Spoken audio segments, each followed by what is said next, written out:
Hello. Hello. Don't know what that was. A little bit of Welsh in there, wasn't there? Hello. Welcome back. We've had a little bit of a delay. Mark's been away, carrying his hacky sack around Paris, taking pictures, Disney pictures. You'll see them shortly. Recording this a little bit later because of stuff and things and getting back and flights and my manic life at the minute, earning some dosh and whatnot. But this week we're going to talk about with everything that's in the news, power, because we've talked about leadership and all sorts, and becoming a leader, what leadership looks like, difference between boss and a leader, but we haven't done just power, the desire for it, what people do with it, and at the other end of the spectrum, people who find power attractive. So we're going to cover a bit of that today, since it's relevant with the news and that. But Mark, what's the crack? I've seen some of the photos. Couldn't believe you stood in the middle of a crowd at the foot of the Eiffel Tower. Just hung the bag round your neck. You got a photo taken. I was thinking, what must they be thinking? So it's a good advertisement because everybody's going to be looking. But it looked rammed though. Oh, it was rammed. Yeah, it was absolutely packed. It was half term UK, half term France. Place packed out. Weather was fantastic. I mean stuff like that. It's interesting because they got a photograph of me. I had a pair of penguin shorts on, a red Jordan top on, and me dodgy sandals on. And the family thought it was hilarious, and they sent a picture, and then they sent it to Carl and Robin and blah blah. And honestly, it's one of the things I think as I'm growing a bit older, I don't care what people think in terms of my presentation.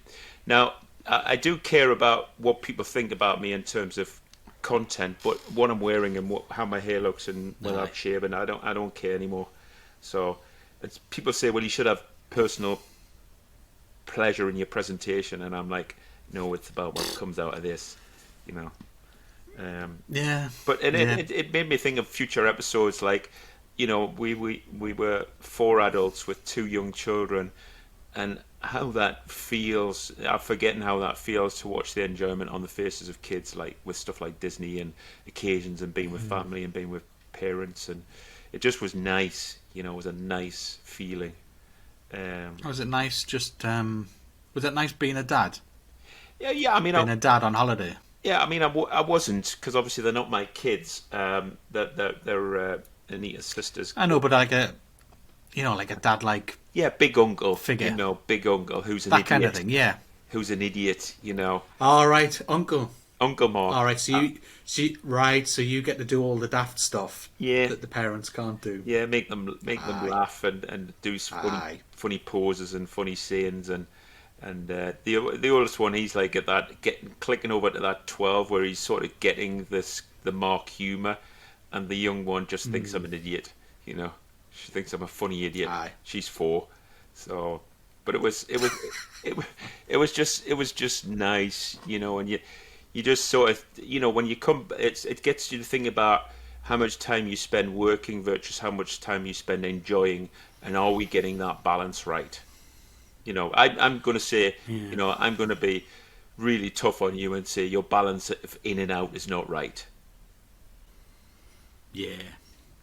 There's not enough work at the minute, or rather, it's in spikes. Yeah, I don't really have I don't have a smooth. Yeah, when I say in and out, I mean, in the house and out the house. In that enjoyment of enjoying smelling the air and being in places. Yeah, there is that, and I'm faffing about with some contract ideas at the moment, and I need something. I haven't got any regular income at the minute. I've done all sorts. It's been far too sporadic. Just do me nothing, and obviously it's making me worry about bills and stuff, and what if this doesn't come, what if that, and all of this, right? So, and I thought, the last time I looked, I was like, I only want remote work, and now I'm like, do you know what? I don't care. I think I should stop caring what it is and just think of it as money.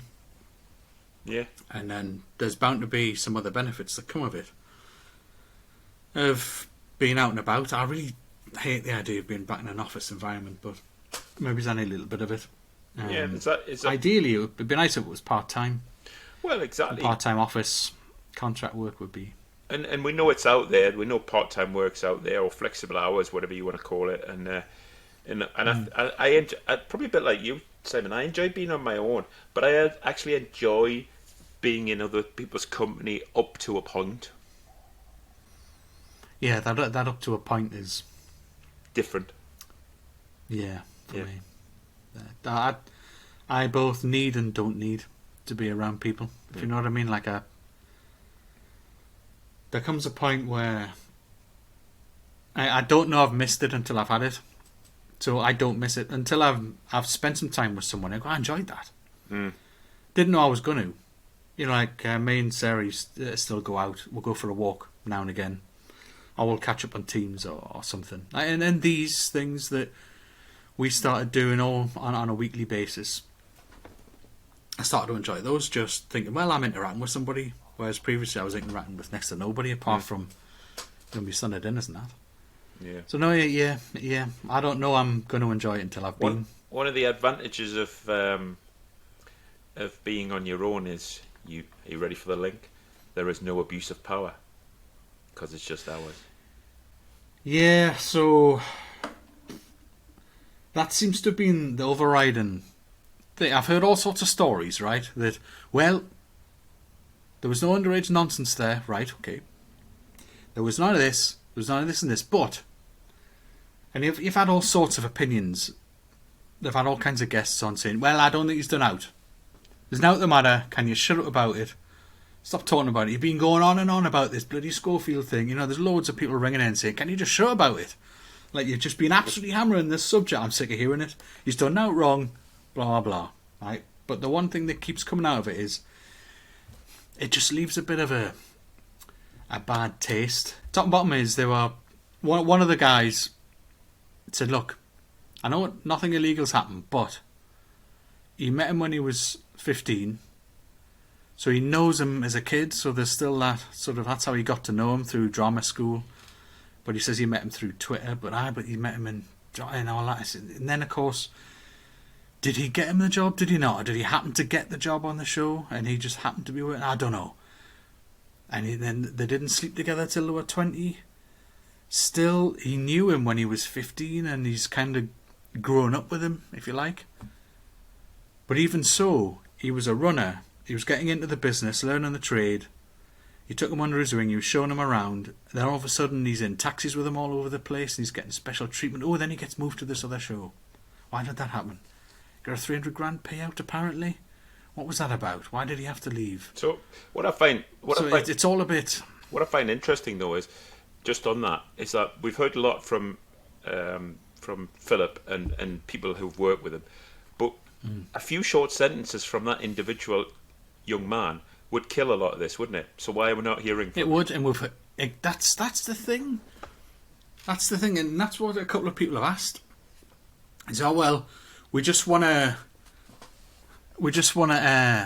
what? He's got a gagging order against him, that's what I think. Oh, Christ. He's, well, that may have been part of this money that people are saying that he got when he left the Loose Women set, right? That may have been part of the thing, because he could just turn out and say, oh, actually, I instigated the whole thing. End of story. Like, I pursued him. I pushed him into this. It could be any one of those things could immediately go, right. Right, I see. Yeah, you're right. It could dispel the whole thing. But he's not making it any better by constantly doing interviews. And one guy says, oh, well, what he's doing is he's spiking the news. Something's coming out in the Sunday papers, so he quickly gets an interview in on Friday that kind of quashes whatever's coming out on Sunday or Saturday. He says he's very good with the news. And I'm like, oh, this is getting complicated. You're talking about who he is, how he deals with the news. He's very good with the media. He's very effective with stories and dealing with journalists. And I'm like, is that also called manipulation? Yeah, so that some people are painting him as, oh, well, look, there's all this other stuff that shows him as a certain type of character. And then, of course, there's the actual raw facts of the event.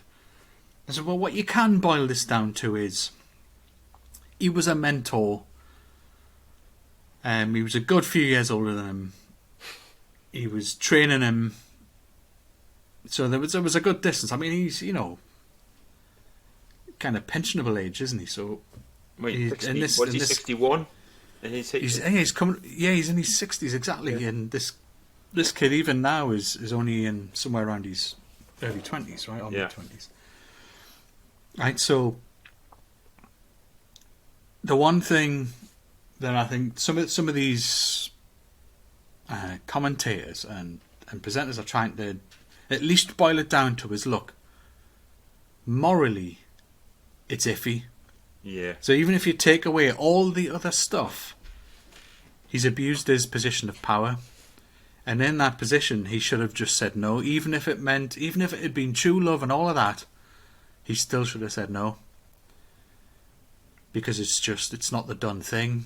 I mean, Beryl. Imagine Beryl in HR should be having a field day. Yeah, but is it wrong in that? I'm trying to think in his context. If somebody shows that level of affection for you and you are reciprocating it, that what's you cannot say no. Well, that's the case. Some people have argued. So, well, I met my husband at work, and he was a manager. Yeah, I met was he? And the next question was, but was he your direct superior? And in some cases, people went, yeah. So, I moved to a different department when it got serious. So here's a funny one. Me and Anita discussed the fact of the terminology of grooming related to this incident. Now, when you look at the definition of grooming, and I'm not great with definitions of English, but the definition of is the criminal activity of becoming friends with a child in order to try and pursue the child to have sexual relations. That's the definition of grooming. Now, okay, that's very specific. Yeah, it's much more specific than they've said on the news. Yeah, they've just went, he was guiding him into a relationship and whatnot. I'm like, exactly. I'm sure the legal definition has to be a bit. Well, I was because I only looked at that in the last day or so. So when I was having the conversation with Anita, I didn't think grooming had a definition of age. I just thought. So I said to her, okay, so I groomed you when we first met, with the perspective of doing something. So did I groom her? And obviously I was one of her bosses, so it's an abuse of power. But then when you look at the definition, it's very specific towards children. And she made an interesting fact. So is it De Niro is 83 and is now going to be a father from his 29-year-old girlfriend. Nothing really, nobody blinking an eyelid. No, that's one of the presenters brought that up. Did you not? And someone was on a call saying, well, I think this, and was just properly kicking off, telling them to shut up and stop talking about stuff. And he said, well, what do you make of De Niro then? What do you make of De Niro? He said, oh, well, that's all right. She's 29. What, do you think it's all right that he's having a kid now, and by the time the kid's older, he might be dead? He said, well, that's not the point, is it? There's plenty of them do it. That's what celebrities do. I mean, Rod Stewart's got about 900 of them. You know what I mean? And then it goes, people knew about Savile. So, well, there's a wealth of difference between the decades of shit that he got up to. Yeah, him and Rolf. And the BBC not saying now, and all sorts of cover-ups and blah. And Rolf, yeah, who's died recently at 80 odd. Versus this one instance of someone. I mean, the thing is, the truth is always somewhere in the middle, right? And we don't have both ends. We don't have this other guy that he could have been pursuing him. We don't know that. Yeah, we've seen people that do that that find power attractive regardless of who the person is. Yeah, it's fascinating. I was thinking of a couple of phrases. I wrote one down as you were talking there. And, he or she is always drawn to the bad ones. They're always attracted to that phrase where she always finds that the bad ones really attractive. Well, okay, so Yeah. your point about being attracted to power, or whether it's Trump or whether who it's Schofield or whoever, and what are we attracted to? Because you don't get into looks on that one, you get into the financial aspect of power, do you? Yeah, and being a strong provider, right? Yeah. Having power, wealth, influence, you could argue means safety and security, right? Guaranteed safety and security in both finances and position and the things that you have and need, and the environment that you might want to bring kids into, right? So it's all safe. So you look at So De Niro's girlfriend at 29. Mm-hmm. I mean, she's set. Yeah, and the child. So he dies within the next 10 years, let's say. You're right. She's financially secure, isn't she? Yeah. And the child. She's set. Well, and the child, especially with a name like De Niro, right? So, yeah. So there's a song there about some gold digger or something. Although I'm sure that if it was a female teacher and a male student, the male student's mates would be all going, "Go on!" Wouldn't they? Whoa. Right? There'd be that. Yeah. And it'd be weird if it was a male teacher and a female student. Different kettle of fish. Different kettle of fish altogether. Although her mates might all look at him all googly-eyed with his guitar.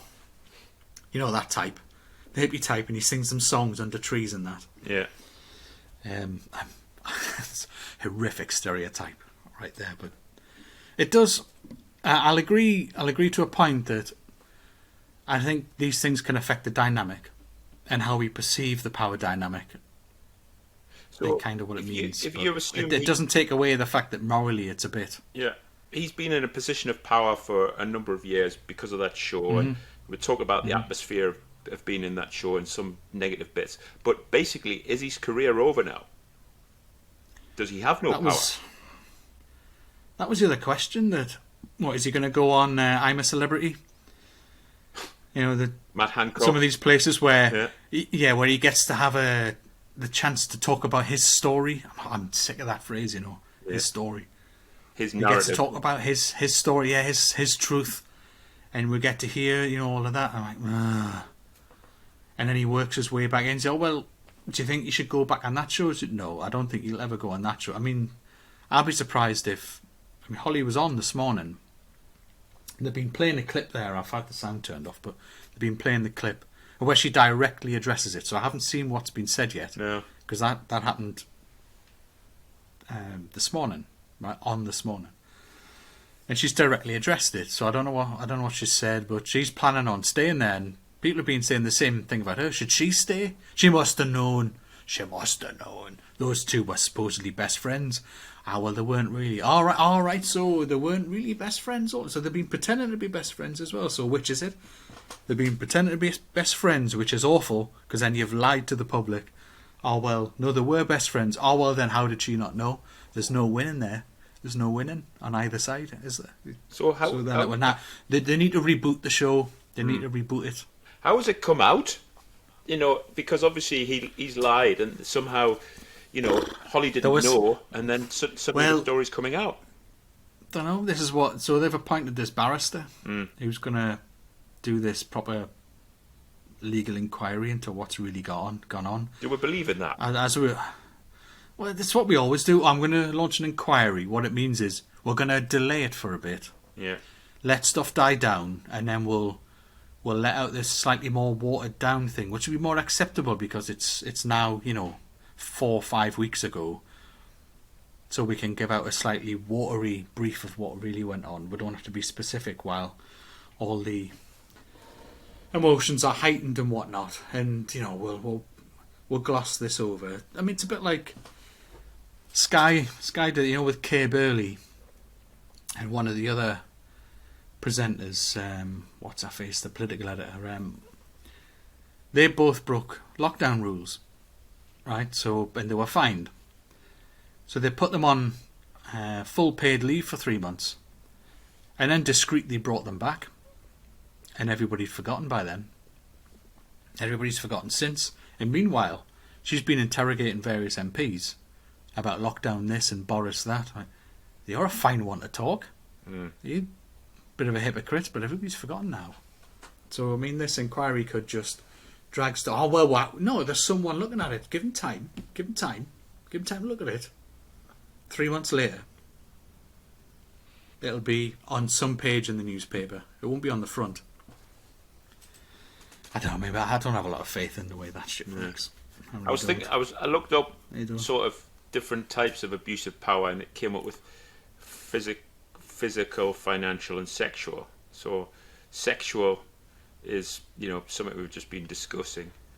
Then you talk about physical things like bullies, because they're bigger, aren't they? They're just bigger people, Not always. Yeah. Most of my bullies at school were female. Were they? At least half of them. Wow. Yeah, well, because that was the psychological torture. The male bullies were the ones that wanted to pull your pants down all the time, give you wedgies and get you in headlocks and push you over and make you look ridiculous and make you look weak. Yeah.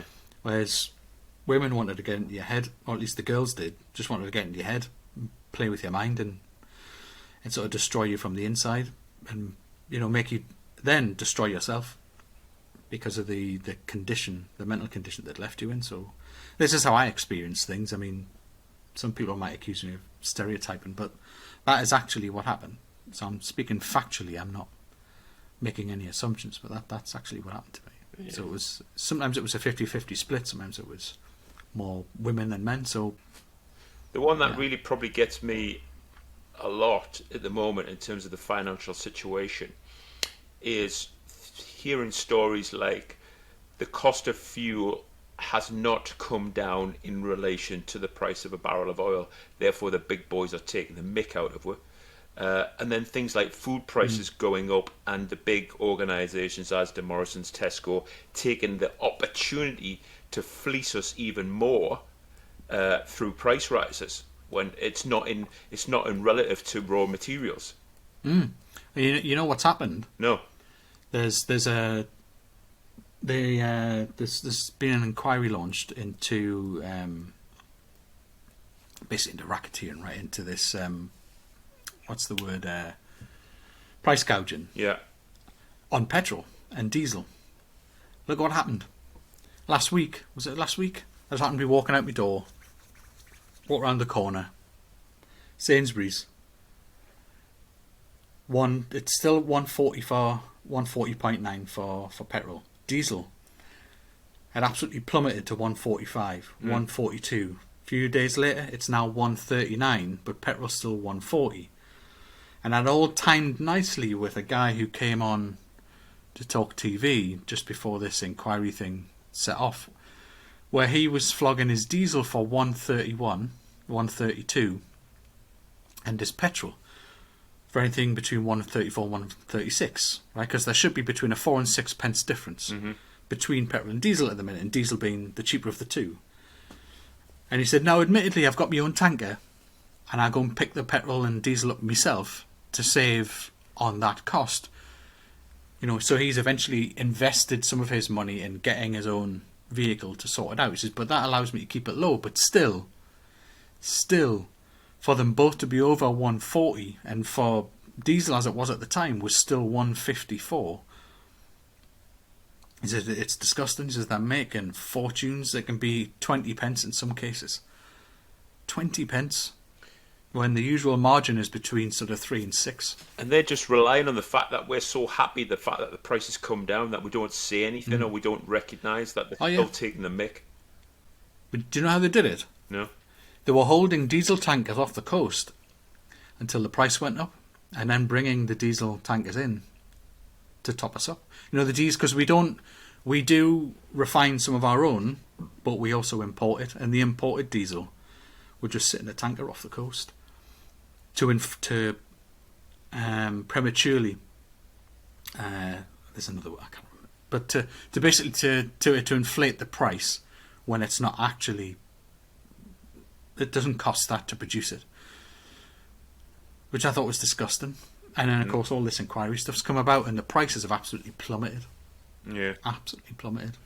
and What I hope is that the diesel price means that haulage is cheaper, which means food is then cheaper, which, yeah, because one of the things I saw about the price of let's say petrol and diesel was that last month, due to what you've just said there, was the biggest drop in 20 years in a month. Yeah.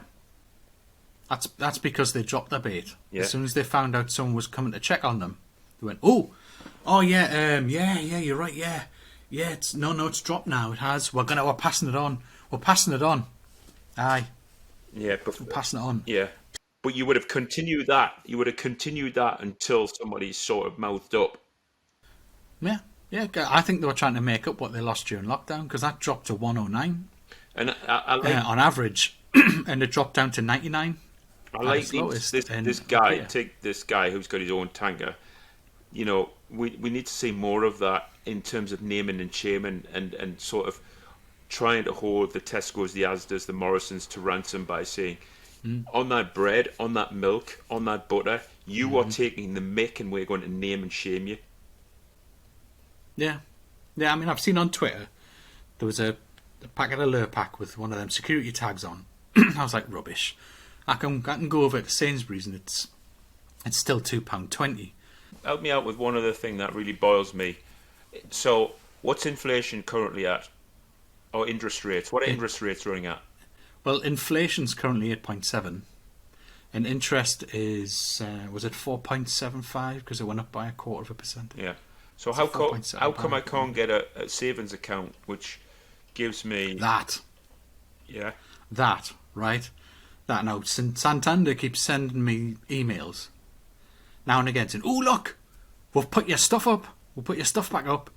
Because that used to be one of the best accounts you could have, right? Yeah. Yes, it cost you £5 a month, but you made most of that back on the direct debit loyalty bonus thing. So if you pull your direct debits through the account, you get 2% on this bill, 1% on this bill. So by the end of it, it's paid for itself. But then if anything up to... It used to be anything in your account got 3%, and then it was anything up to 20 grand got you 3%. Oh, 3%. That's better than some savings. That's better than some ISA savings. 3%. So it's worth leaving your money in that. That was great. And then lockdown, that rapidly plummeted all the way down to next to nothing. 0.5%. Now I think it's just gone over 2%.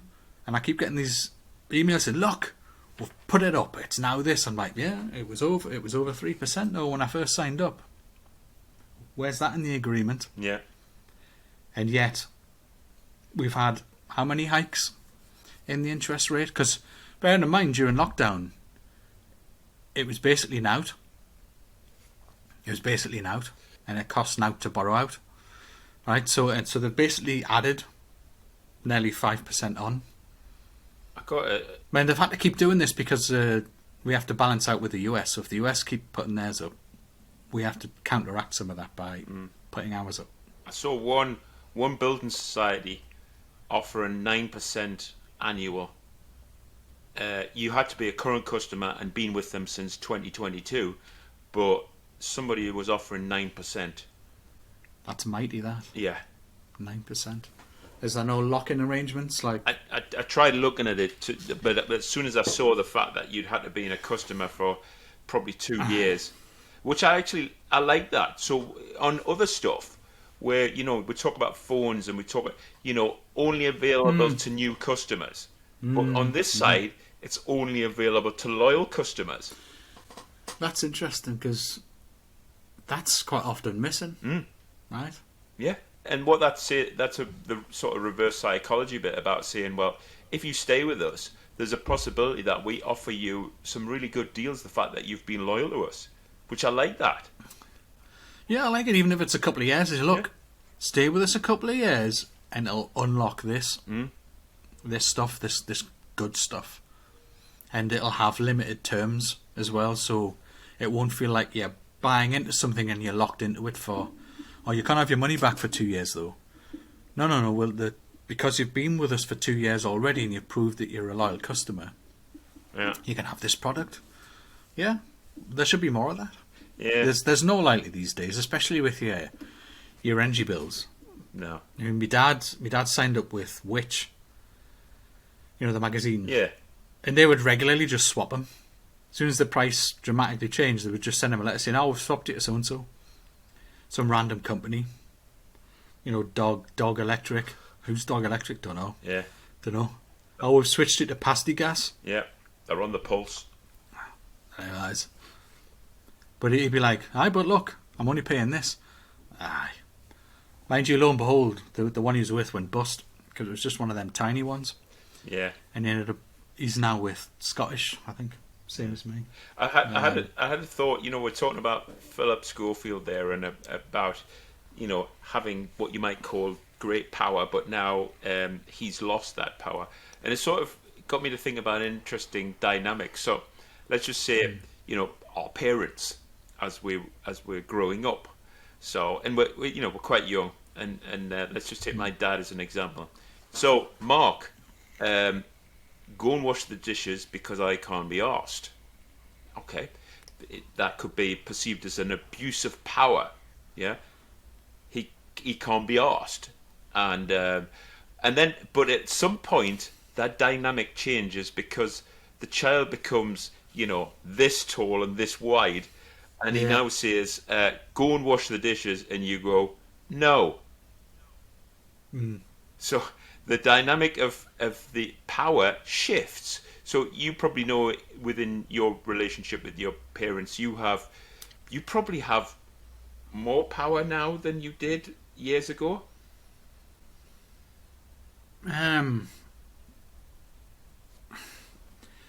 Yeah.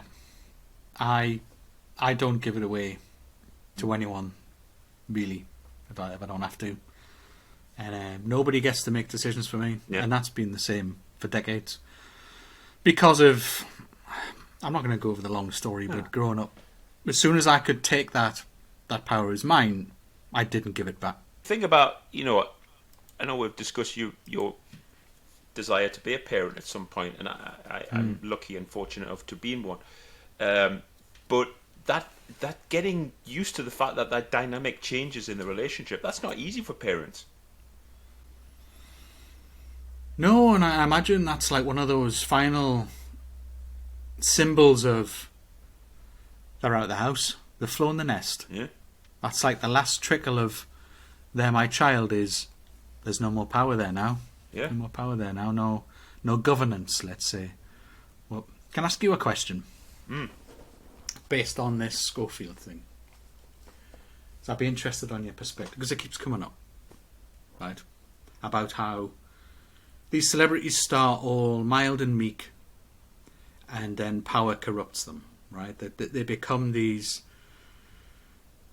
coddled celebrities that they're the whole reason that an advertiser will come to the show and want to advertise because this person's on it and the image that they project, and they want to be in on it. They want some of that to rub off on their advertisement, right? To be associated with this person and whatnot. What with Arnold Clark saying they're not going to bother renewing their sponsorship and all that. Right, and I thought, hold on a minute. So what are you implying? Are you implying?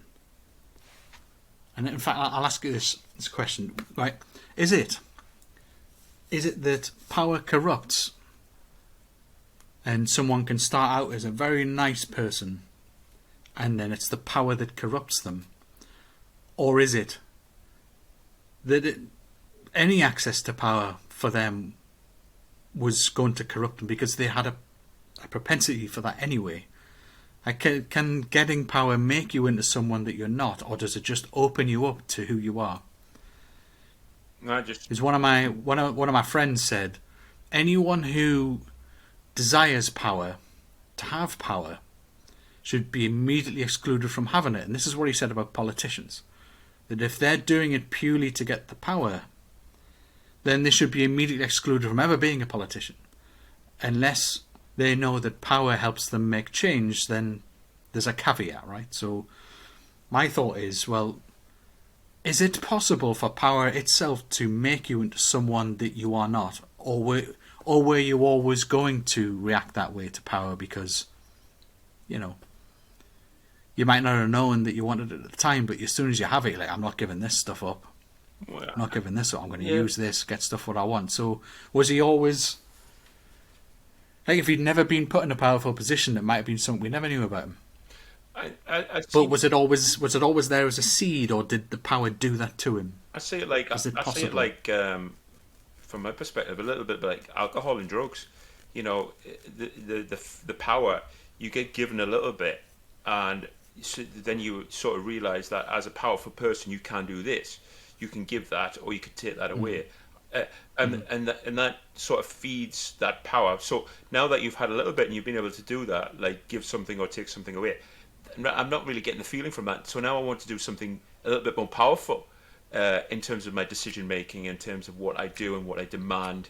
And then it just sort of these building blocks. Because you look at these famous people and the singers and, you know, the ones that have demands in their changing rooms. You know, I want a full box of brown M&Ms. You know, and it's like, I know. you know, The riders, some of the riders how did you are get to that? ridiculous. You know, I know. I know some of the riders when somebody leaks these things, Yeah. like when they turn up on a chat show. So what you wanted like drones and these electronic toys. And I'm like, what are you going to do with all that? I half thought, I just thought that if we get to the point where we're well known and somebody invites us on some show and asks what the rider is, I thought to myself, do you know what? I'd probably just say, can you make sure there's just Tetley tea bags in there yeah. so I can have a proper cup of tea? None of this Twinings breakfast tea nonsense. Can you just put some? I'll settle for Yorkshire if you put some Yorkshire or Tetley in there, and then just a packet of biscuits. I'll be happy. But the flip to that, I wouldn't be demanding stuff. the flip to that is somebody that came to my mind and I see regular is oh, his bloody name's gone out my bloody head now. The Matrix guy, Keanu Reeves. Yeah. And you sort of see some of the stuff about him, public transport, interactions with people, and he's the complete opposite of what we're sort of defining as that Yeah. power. He's just the normal guy he's always been. Yeah. And Yeah.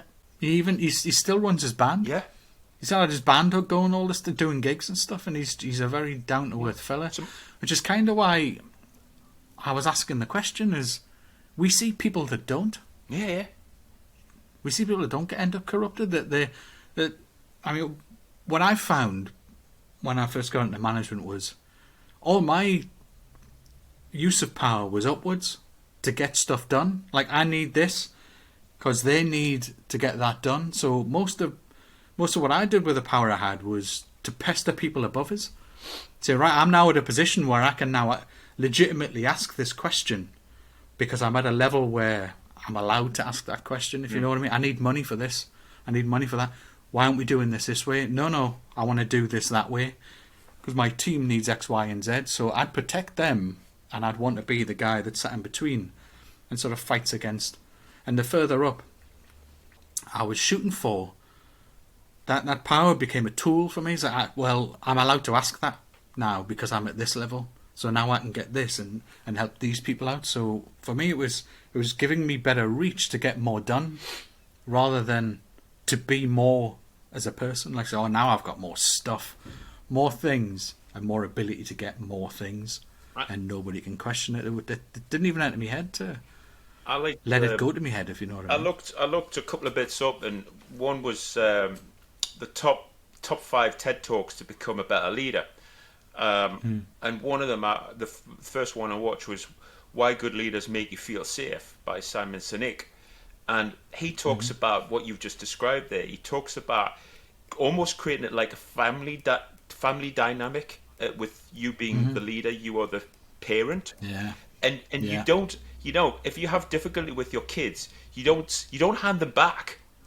You just, and this is the way he explains it. He said you don't hand your kids back. He said you just try and work with them and you explain to them, and you sort of work with them and train them and sort of guide them. He said, but you don't hand them back. So there's no failure policy in parenting, and so he was basically saying in leadership, no failure policy.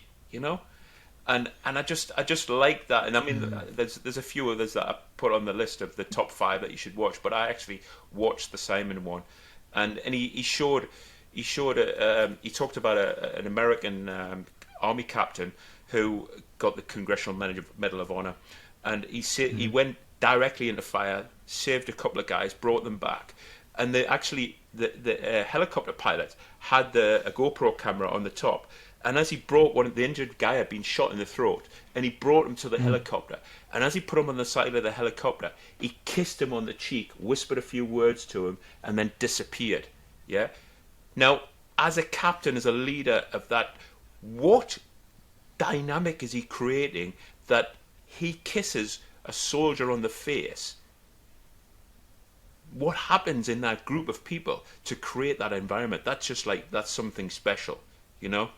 The captain decides to kiss his own soldier on the side, saying, you know, don't worry about it, you know, you're in safe hands now, but I'm off, I need to do something, and I need to go the opposite way. But they caught it on the GoPro camera, of him kissing him on the side, on the cheek, and saying, you know, go on, look after yourself. And I just, you know, when we talk about power, that's power in a completely different way, you know, expressed in a different way in terms of love and cherishing. He gave nothing up there, though, did he? Nothing.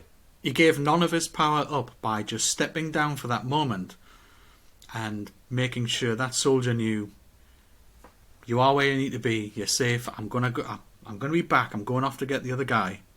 You're sorted. And this way, that's sort of security. He gave nothing away by. And that's what I don't know. You know, that's coming down to his level, if you like. I think about stuff like that with me and you and the other guys that we work with. And he was asked, "Why did you do it?" And you know what he said? Because you would do it for me.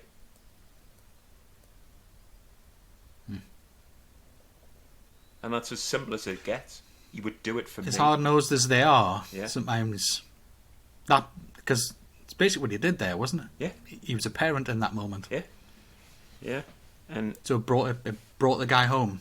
Yeah, and you know, I listened to a couple of podcasts this week because I thought we might do something like this. I listened to Gary Barlow in the High Performance, and he talked about he was given the leadership role and Take That, and how much of a dick he was, and it took, you know, the breakup of the band to come back, sit in a room with the other band members, and them tell him he was a dick, to be able to amend his own leadership style, his own power style, to become a better person, you know.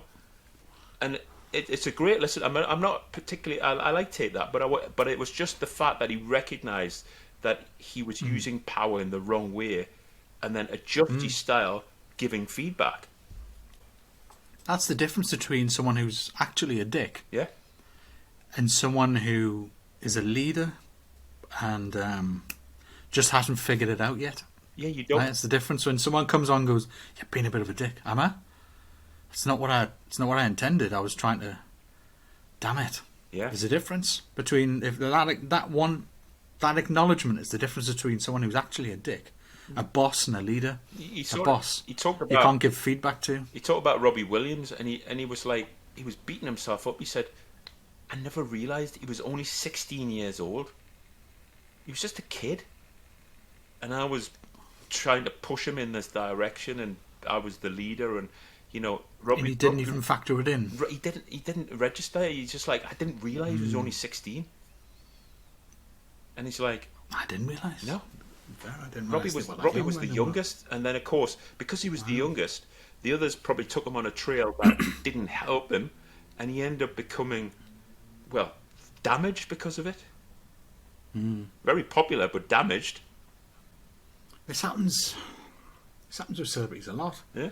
And I guess this sort of leads back to the question that, do these situations create the person, or do they just bring out what is already possible within them, like, or who they already are, or opens a dark door that's already there? I know every single person on the planet has darkness in them. Everyone does. Yeah. All right, it's in us. So what's the difference then between, if you had two completely different individuals in the same situation and gave them both the same management role, that they could come out entirely different, even if they'd grown up the same, come from the same area, even if they were siblings, you could end up with two different dynamics altogether. One of them turns out into this egocentric prick, and the other one turns out into this absolutely astonishing leader And interestingly enough, these people never end up leading the country, do they? Because they don't desire power, so they don't seek it. The best leaders are quite often have it thrust upon them, or find themselves in a promotion rather than looking for it. Those that actively seek it.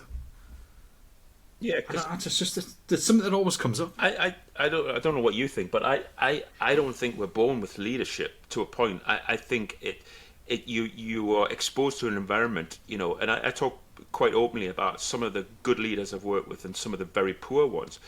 And if you're prepared to look around, open your eyes and look around and listen to what's going on and say, that's a really bad behavior or that's a really good one, you actually mold yourself towards being a better leader.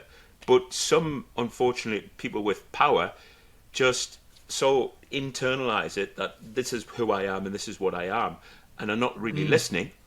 They become some sort of extenuated sort of monster. Is it a case of, in some ways to me it looks like they're saying, I have power so I don't have to. Yeah, I don't have to learn. I don't have to be nice. I don't have to be, somebody will do it for us. I can get away with doing that. So yeah, too many of these people seem to make their way because they're quite happy to step on those people that don't chase it to get there. So there always has to be a certain little bit of that power ambition just to get you there. Otherwise, the people that have all of it will get there before you, and they don't deserve it. It was like, to tell you, they'll abuse it. Quick little story here. So Tina Turner passed just over a week ago, didn't she? Yeah. Yeah. So, and the breakfast morning show on Heart FM. I forget what his name is, but he's a famous DJ, and he talked about her fondly. And he said, you know what it is? He said a few years ago, he said I met her, and he said she was just really nice, and he said, my mother was with me, and he said she took my mother and took her around the back of the stage and really explained who people were, introduced them, and said hello, and she really spent time with us. And he said, I never forgot that. Never, and it just probably told you this persona, Tina Turner, this rock icon, and at heart she was just a nice person. And those are the type of stories you want to hear. I think that was the same person that was on Talk TV the other day. It was a similar story. How he said, "Do you know what? You know all that she's been through with Ike and all of the that abusive relationship and this and that, and she, all of that horrific stuff that could have turned her into any type of person. Yeah, and the fame that she's had and the access to everything that she's had, she was just someone nice to meet. Yeah." And to have that to maintain that down to earthness, that down to earth personality, to still know what that feels like and tastes like, and to keep a hold of it in that environment, it's got to be an achievement. So someone in her position with her history. You've got somebody that has probably every excuse in the dictionary to become horrible, power eccentric because she's got the money, but decides not to. And then the other way, the other one I had on the list was Harvey Weinstein. It's like, look at what he did with it. Yeah, look what he did with it. He went the opposite way. So it's fascinating to understand why some people go one way and some people go the opposite way. It is because he properly abused it.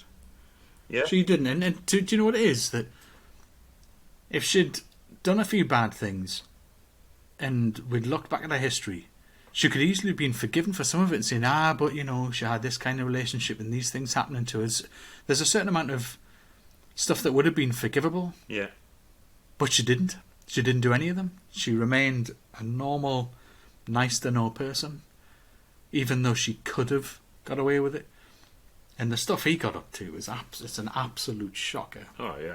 Regardless of whether it was male, female dynamic, whatever it is, just to treat one human being, to treat another human being like that, just for career's sake, money's sake, success's sake, and just to abuse that is disgusting. Doesn't matter, like I say, it doesn't matter, man. But it makes it worse that it was a male-female power dynamic. But I mean that just to look at that as a human with another human, exploiting them like that is bad enough without adding in all of the other variables that came with it. Shocking. Yeah. Absolutely shocking. Yeah. Yeah, was so I don't know if we'll ever get. I don't know if we'll ever get the answer, will we? No, I don't think so. I think looking at that type of character, they become ingrained within themselves in denial. And the truth he sees in front of his eyes is his truth. And there's probably no way of breaking that truth down. He believes he's right. Yeah. So putting him in a correctional institution, he'll never be corrected, will he? No, because he'd be on his own, won't he? You wouldn't put him with anybody because they'll rip him apart. Yeah, and it's not like they're going to put a coach in with him and say, right, do you realise what you've done? And this is the impact it's had. And no. He'll never be... I don't know. I don't know if we'll ever understand. No. I've often wondered, is it a personality trait? Is it genetics? I mean, there could be a million things, but it's just interesting how through adversity it strengthens some and makes them some of the most positive people you'll ever meet, because they're like, I don't want that person to go through what I did. And others will go, I'm going to make sure everybody goes through what I did. Right? There's that end of the spectrum, those that go through all of this horrific stuff and then they think, well, either A, that's the way you're supposed to treat people and they don't know better. That's one way of looking at it. So, well, then they could possibly be, what's the word, redeemed. But then there's others that think, all right, well, I was treated like that, so I'm going to treat everyone else like that. Just a life of revenge. And then you got others that just come out and say, do you know what? You shouldn't have to go through what I went through, so I'm going to help you avoid it. Or I'm going to help remove some of the damage before it settles in by giving you my story and telling you what I went through and how you can cope with this and that. And, I'll get you out of that situation and we'll go and, we'll put you here instead. It feels like there's a million variables. It can't be just genetics. It can't just be... Especially when it's just like a one-parent family and you see two one-parent families. One kid turns out totally evil in the same situation and another one turns out like an angel, you know what I mean, that goes on to build charities and all sorts, and the other one doesn't. So, well, what was the thing? What was the thing? Was it a moment? Was it a turning point? Was it... I don't know. But I think when it comes to Schofield, I'm thinking, well, it's too late now, isn't it?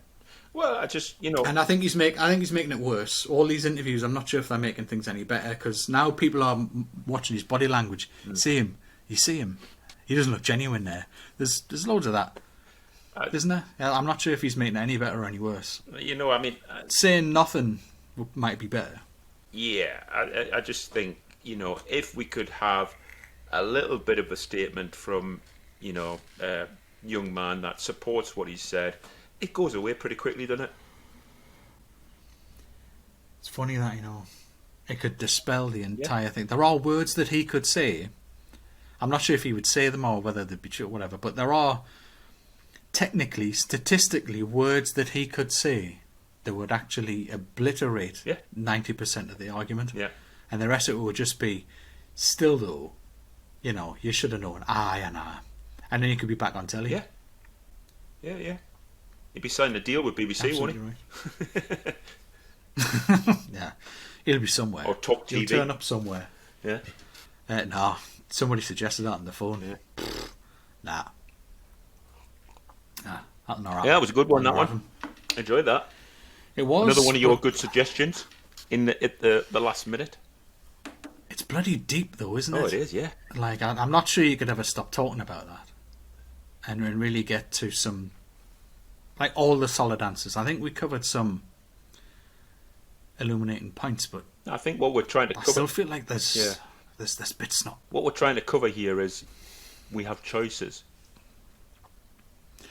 It all boils down to that, right? Yeah. It all boils down to that, as we covered in previous episodes, in a specific episode, in fact. It's all about a choice, and he's at some point made a choice. Say, well, he didn't have a choice. You do, you always do. The choice might be difficult, and it might leave you at a loss, right?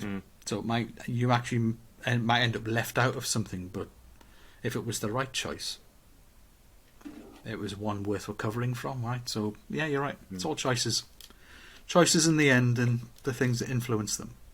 But if we truly have free will, as many believe we do, then you can't argue that it wasn't a choice. Because then, if you don't, is well, there's no free will then. So there either is or there isn't. Yes, it's a good one. The best way you can help us for free is the like button, follows and subscribes, gets us into the algorithms, and then we get out there and more people get to listen to us. So it's the best thing you can do for free for us. But until next time, take care.